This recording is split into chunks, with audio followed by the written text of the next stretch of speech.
Sanibonani molweni ndiyanamkela ku-Ezasi TV ngesixhosa. USiphamandla uxelele unina uba mabamamkele lo mfana ungumlungisi and yena uzomyeka aphathe akafuni impi. USiphamandla ke uhambe nomkakhe uMabusi beya kulo Mabusi kwaMamzoba apho bebeyobona khona umkhululi ke nefamily yonke.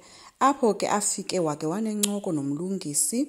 Umlungisi lowo athe yena akezanga ngempi kuyo yonke lento naye bengazi bakwenzeka ntoni. USiphamandla ke uye wamamkela baphakama baxhawulana bebizana Mthembu omnye ethi Qhudeni. So bekumnandi ke bukeka njenge brothers but imudi ke ibingekho nje ngoba kuthiwa bayazana ngoba abazani ke. Umkhululi ke uhambe nonobuntu beya kwipati eyenziwe nguSibusiso ozama ke ukuzenza umngani wakhe kuba emazi banguye ozophatha ngoba kuSiphamandla yena wamphushela phakathi. Xa befika ke apho usele nje ibhiya enye kwafona uMamzobe ethi makabuye uzoyohlanjwa kaloku. Uye wabuya ke umlungisi. Uthathiwe ke ngotata becawe bayomhlamba kwingcangcasi apho athe xa ezongena emanzini kwavela silwanyana simbi abasibiza ngesambane kodwa ke besibonwa ngutata uMaphalala kuphela lo uboniswayo. Othe ke sithetha into embi yena ucinga uba basendaweni erongo. Lento ichaza into embi ilishwa omnye ke uthe hayi akayiboni yena. So umlungisi ungenile ke emanzini wamfila ke kuke kwathi cwaka ngelingeni ke waphuma ke. uMaphalala ugijime waya kuMamzobe nongema abebesemotweni eyothi mabeze kukhona into embi eyenzekileyo. Wamxelela ke ngesilwanyana asibonileyo nokuthi sichaza ntoni. uMamzobe uthe makangahoyi yonke lonto leyo ezonto zizinto nje zobuxoki.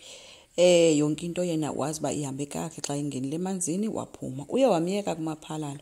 Kanti nongema bemjongile into ethi uyayazi naye lento ithethwa sesisilwanyana. Bathe ke xa bengena endlini bafikela kuDifa abebengamboni bezincokolela obebajonge ngelihlo elibi elinjani. Uye waxelela uMamzobe kuba uyamonyanya makamphumele kwakhe ahambe nalonyana wakhe. Uthi uhlala umfihlela into engaka. Uthe ke ezama uchaza wamphoxa ke uDifa. Ebusuku uthe ethi uyolala wamgxotha uDifa ethi ebemxeleba makamke kwakhe ahambe nalonyana wakhe apho. Ethi phofu eyona mntana amaziyo ashongayo bangowakhe kwabantwana bakhe nguMabusi.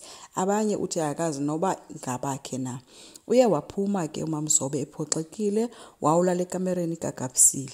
Ekseni uvuke wenza ibreakfast for uDifa wambekela phezu kwebhedi wamxelela nento ba uzomayinela eziphi impahla. uDifa kangamphendule oko emjamele. Uye waphuma ke uMamzobe sawubona uba akaphendulwa wancokola nomkhululi wakhe. uMamzobe walibala ngoDifa tu. Umkhululi ke yena ufuna nje inkcukacha ngevault le wayemxelele ngayo uba ivulwa nguye yedwa. Qha ke kwafika uDifa ke obevutha ethi mabamphumele kwakhe uMamzobe engekamchazeli ke ngevault leyo.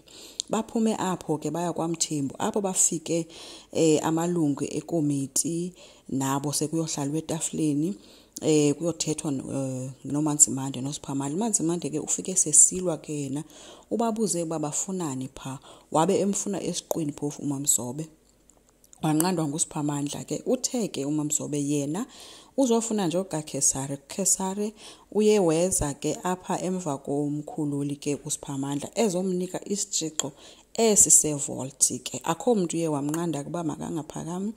Hayi ke kuvele waphakama ke uMamzobe nomkhululi wakhe. Wathi ke utata uMaphalala hayi kaloku kuya umuntu omnye pha onikwezwe isitshixo not wonke umuntu. Uye wahlala phansi ke uMamzobe.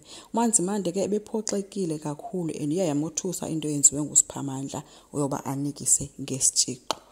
So ungenile ke umkhululi kwivault leyo wafika imali engakanani. Hayi ke waqhuntsula onke amehlo akhe ebona le mali engaka ebulela kumvelase ethi uyavuma akamkhulisanga kodwa inkulu lento amenzele yona. Wabe phofu emane inukisa uziqonda ba ngutsotsi wemali. uDifa yena kwakhe usaqhuma ubuze uzibuso ohleli nomkakhe etafuleni ba bamkhohlakeleleni kangaka kanti kutheni bemenza isibhanqa singaka. iminyaka engaka ebasapota kungcwatywa kusenziwa imicimbi ehamba phayana esazi uba lo mntana ngumamtshana kaMamzobe kanti ngowakhe kutheni. Khange bamphendule ke uMashezi yena ebekhala uDifo ke bebhodla ke ngumsindo efuna impendulo ekhwaza noZodwa ethi makeze apha azombuza but ke kangamfumane ke uZodwa. So kusazoba nzima ke sicela siqhubeke, subscribe, like, singakhomenta futhi. Enkosi, bye.